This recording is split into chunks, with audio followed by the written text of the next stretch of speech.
mulher da mata. Morando sozinha em uma casa de barro afastada da vila, Cândida era vista como uma bruxa. Ninguém sabia ao certo sua idade ou origem, mas todos tinham certeza de uma coisa: era perigoso cruzar seu caminho. Havia histórias sobre pessoas que adoeceram depois de zombar dela, plantações inteiras que secaram após alguém recusar um pedido seu, e até mesmo de um homem que enlouqueceu depois de olhar nos olhos dela por muito tempo. Mas se havia alguém que não se importava com Cândida, esse alguém era João Batista. Trabalhador, forte e respeitado, João sempre ria das histórias sobre a mulher da mata. Besteira desse povo que vê assombração até na sombra de um pé de juazeiro, dizia ele, descrente de qualquer superstição. Talvez fosse isso que o fez tratar Cândida com certo desprezo. Talvez tenha dito algo que não deveria, um comentário debochado, um olhar de desdém. E Cândida não esqueceu. Naquela noite, a lua subiu cheia e pálida no céu. O vento parecia sussurrar algo incompreensível enquanto Cândida preparava seu feitiço.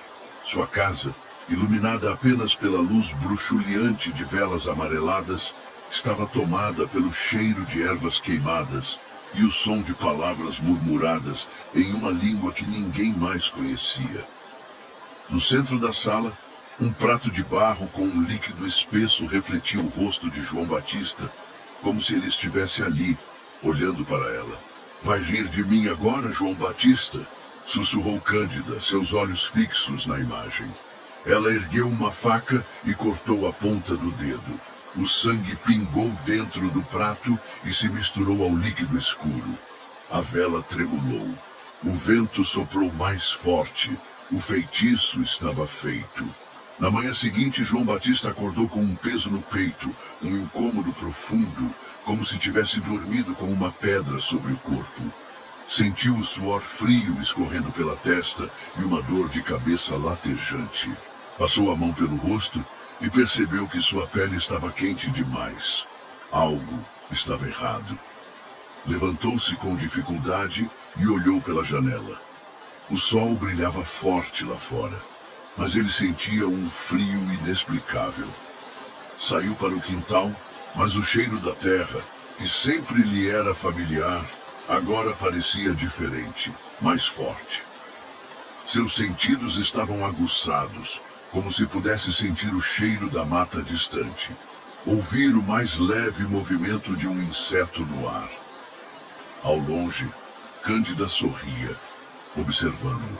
E essa foi a última vez que João Batista foi visto como um homem comum. João Batista passou o dia inteiro sentindo um incômodo estranho. Seu corpo doía, como se tivesse carregado um fardo pesado por horas. A pele queimava, mas o suor escorria frio. Havia algo errado dentro dele. No início tentou ignorar. Continuou seu trabalho na roça, mas tudo parecia diferente. O cheiro da terra estava forte demais. Os sons da vila ecoavam altos em seus ouvidos, e a luz do sol o incomodava mais do que o normal. Até o fim da tarde, a dor se tornou insuportável. Ele voltou para casa cedo, sentindo a cabeça latejar. O ar estava denso, quente e pegajoso. As nuvens pesadas se acumulavam no céu quando o sol finalmente se escondeu atrás do horizonte. Foi quando sentiu a primeira pontada. Uma dor lancinante subiu por sua espinha. Seus músculos começaram a se contrair involuntariamente. O peito arfava e seu coração batia rápido demais. Cambaleou para dentro de casa e caiu de joelhos. Seu corpo estava se despedaçando por dentro. Então, aconteceu. João Batista abriu a boca para gritar, mas o que saiu foi um uivo rouco e profundo que ecoou por toda a vila. Seus ossos se contorceram, a pele se esticou, os dedos alongaram-se em garras afiadas. Seu rosto queimava, sua mandíbula se projetava para a frente e dentes pontiagudos tomavam o lugar dos antigos. Pelos escuros cobriam seu corpo, e seus olhos, antes castanhos, brilharam como duas brasas vivas no escuro. A besta tomou forma. Do lado de fora, a vila mergulhou em um silêncio assustador. Os cachorros começaram a latir desesperados, como se percebessem algo que os humanos ainda não podiam ver. O vento mudou de direção, trazendo consigo um cheiro metálico, pesado. Então, o caos começou. João Batista, ou o que restava dele, saiu da casa de um salto, aterrissando sobre a terra seca com um impacto surdo. Seu corpo era ágil, poderoso, guiado apenas pelo instinto. E o instinto mandava caçar. O primeiro ataque aconteceu na praça da vila. Dona Marieta, a senhora que vendia tapioca nas feiras, foi a primeira a ver a coisa saindo das sombras. Os olhos dela se arregalaram, e ela soltou a cesta que carregava. O lobisomem avançou, e o grito da mulher rasgou a noite como uma navalha. Em segundos, as portas das casas se fecharam. Pais puxavam seus filhos para dentro. Os homens pegavam facões, mas ninguém ousava sair. O medo dominava tudo. A criatura rasgou sacos de milho, virou carroças, destruiu uma cerca e então correu para o campo aberto, desaparecendo na escuridão da mata. A vila ficou em pânico, o que tinham acabado de presenciar. Na manhã seguinte, João Batista acordou nu, sujo de terra e folhas, o corpo dolorido, como se tivesse sido atropelado por uma boiada. Não se lembrava de nada, mas quando voltou à vila, o medo nos olhos das pessoas dizia tudo. E no fundo, João sabia. Sabia que alguma coisa muito errada estava acontecendo com ele. João Batista passou o dia atordoado. O olhar assustado das pessoas na vila era impossível de ignorar. Quando ele passou na frente do armazém de seu Elias, as conversas cessaram. As velhas que tricotavam na calçada baixaram os olhos e as crianças foram puxadas para dentro de casa. Havia algo de errado com ele, e agora todos sabiam. Mas o pior ainda estava por vir. Naquela noite, antes mesmo do sol se pôr, João sentiu um chamado. Foi como se uma voz ecoasse dentro de sua cabeça. Um sussurro rouco que o puxava para fora, para longe das casas, para o escuro da mata. Ele tentou resistir, mas seus pés se moviam sozinhos. E na beira da estrada de terra, Cândida esperava por ele. A bruxa sorriu, o rosto meio oculto pelo capuz negro. O vento balançava suas vestes escuras e seus olhos brilhavam como os de um gato na penumbra. Eu disse que você ia pagar, João Batista, sussurrou ela, enquanto traçava círculos no ar com os dedos magros. João tentou falar, mas a garganta se fechou. Seu corpo ficou imóvel. Ele sentiu um arrepio gelado subindo pela espinha, como se algo estivesse se enrolando ao redor dele, invisível, mas sufocante. Você não manda mais no seu corpo? Continuou Cândida, aproximando-se. Agora, você é meu. O chamado dentro de sua cabeça ficou mais forte. Sua visão escureceu, o corpo começou a queimar, os ossos se retorcendo de novo. A besta dentro dele acordava, mas dessa vez não por instinto, e sim por comando. Na vila, os cães começaram a uivar, e então o horror recomeçou. A noite foi de sangue e medo. Dessa vez, os ataques foram mais brutais. Portas foram arrombadas, galinhas e bodes foram destroçados nos quintais. Um homem foi encontrado desmaiado na estrada, o rosto pálido de pavor. Mas estranhamente nenhuma morte foi registrada. O lobisomem causava destruição, mas não matava. Era como se estivesse escolhendo os alvos, ou melhor, sendo guiado até eles. Seu Firmino, o ancião da vila, percebeu isso. Ele observava os ataques e percebia um padrão. A criatura sempre surgia perto das casas de pessoas que tinham algum problema com Cândida no passado. Seu Firmino começou a desconfiar da bruxa e começou a desconfiar de João Batista também. Seus olhos, sempre atentos, acompanharam o jovem na manhã seguinte. Ele estava suado, abatido, os olhos fundos. Ele era o único na vila que acordava destruído depois das noites de ataque. E então, seu Firmino decidiu que precisava agir antes que fosse tarde demais. O sol mal havia nascido quando seu Firmino se levantou, sentindo um peso no peito. Dormira pouco, remoendo seus pensamentos. Os ataques não eram aleatórios. Eles seguiam um propósito. Ele passou a manhã observando João Batista. O rapaz mal conseguia segurar a enxada na lavoura. Suava frio, os olhos vermelhos como brasas apagadas. Andava pelo vilarejo como um homem condenado, murmurando palavras soltas, como se algo dentro dele estivesse desmoronando. Seu Firmino coçou a barba rala e suspirou fundo. João não fazia ideia do que estava acontecendo com ele. No meio da tarde, o velho decidiu agir. Sentou-se à sombra de um pé de umbu e esperou João passar. Quando ele surgiu na estrada de terra, Firmino levantou a mão. Ô João, vem cá, filho. O jovem parou. O suor escorria pelo rosto e ele parecia hesitante, mas se aproximou. Diga, seu Firmino. O velho olhou bem no fundo dos olhos dele antes de falar.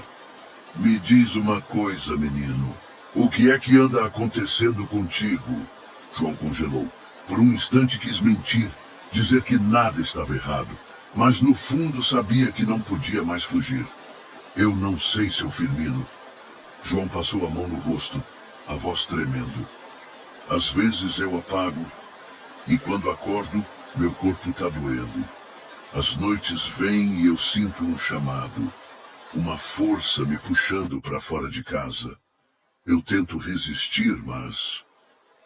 Ele respirou fundo e seus olhos se encheram de lágrimas.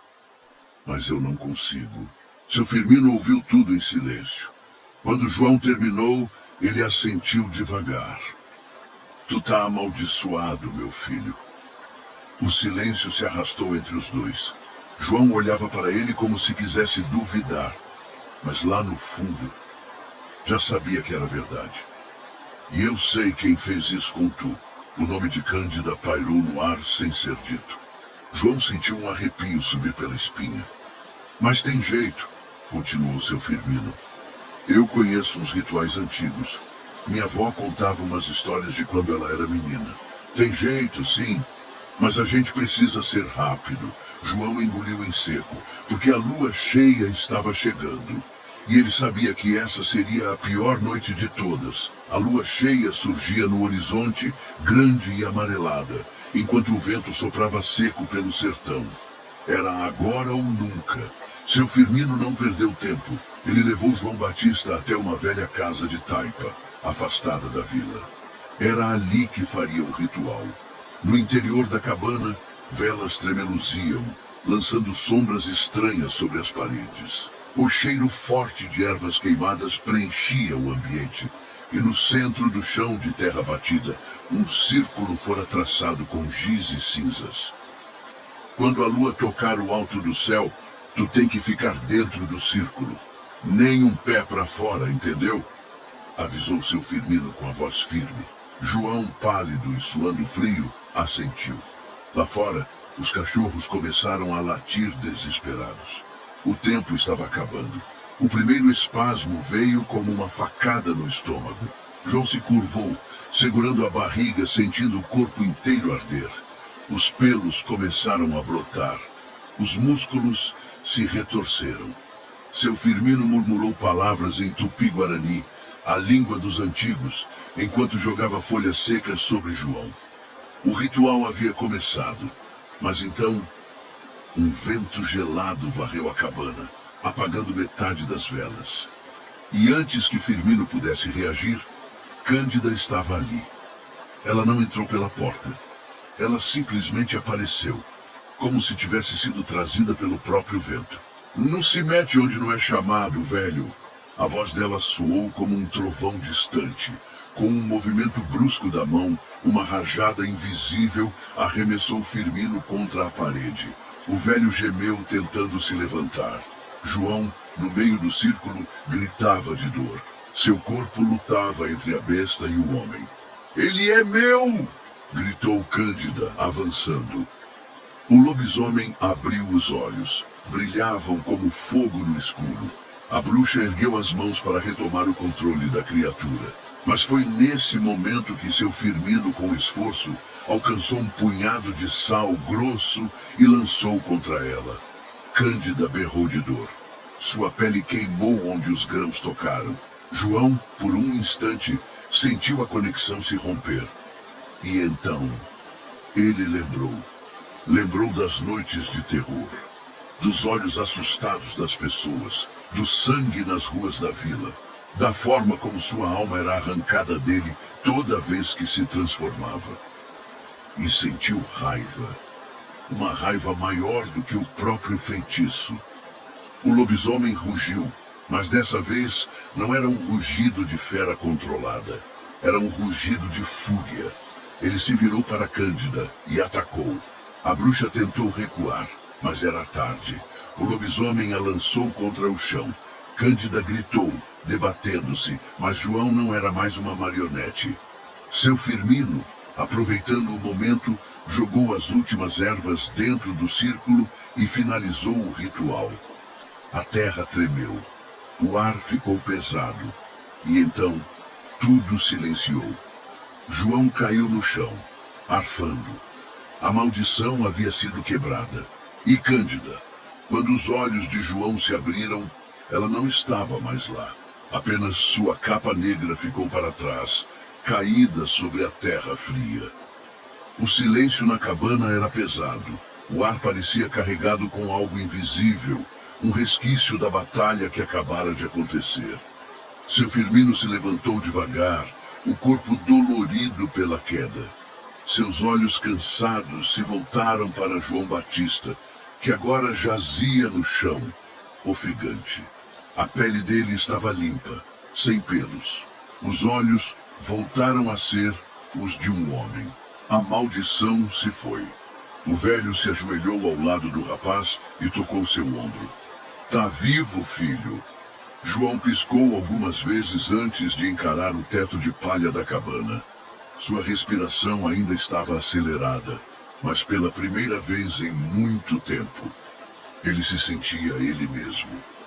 "Eu tô livre", murmurou, quase sem acreditar. Seu Firmino sorriu de canto, mas seu olhar logo voltou para um ponto no chão. A capa de Cândida ainda estava lá, caída no círculo de sal e cinzas. Mas a bruxa havia desaparecido. "Onde ela está?" João perguntou, sentando-se com dificuldade. Firmino não respondeu. Apenas pegou um punhado de terra e jogou sobre a capa. Aquele tipo de gente nunca some por completo.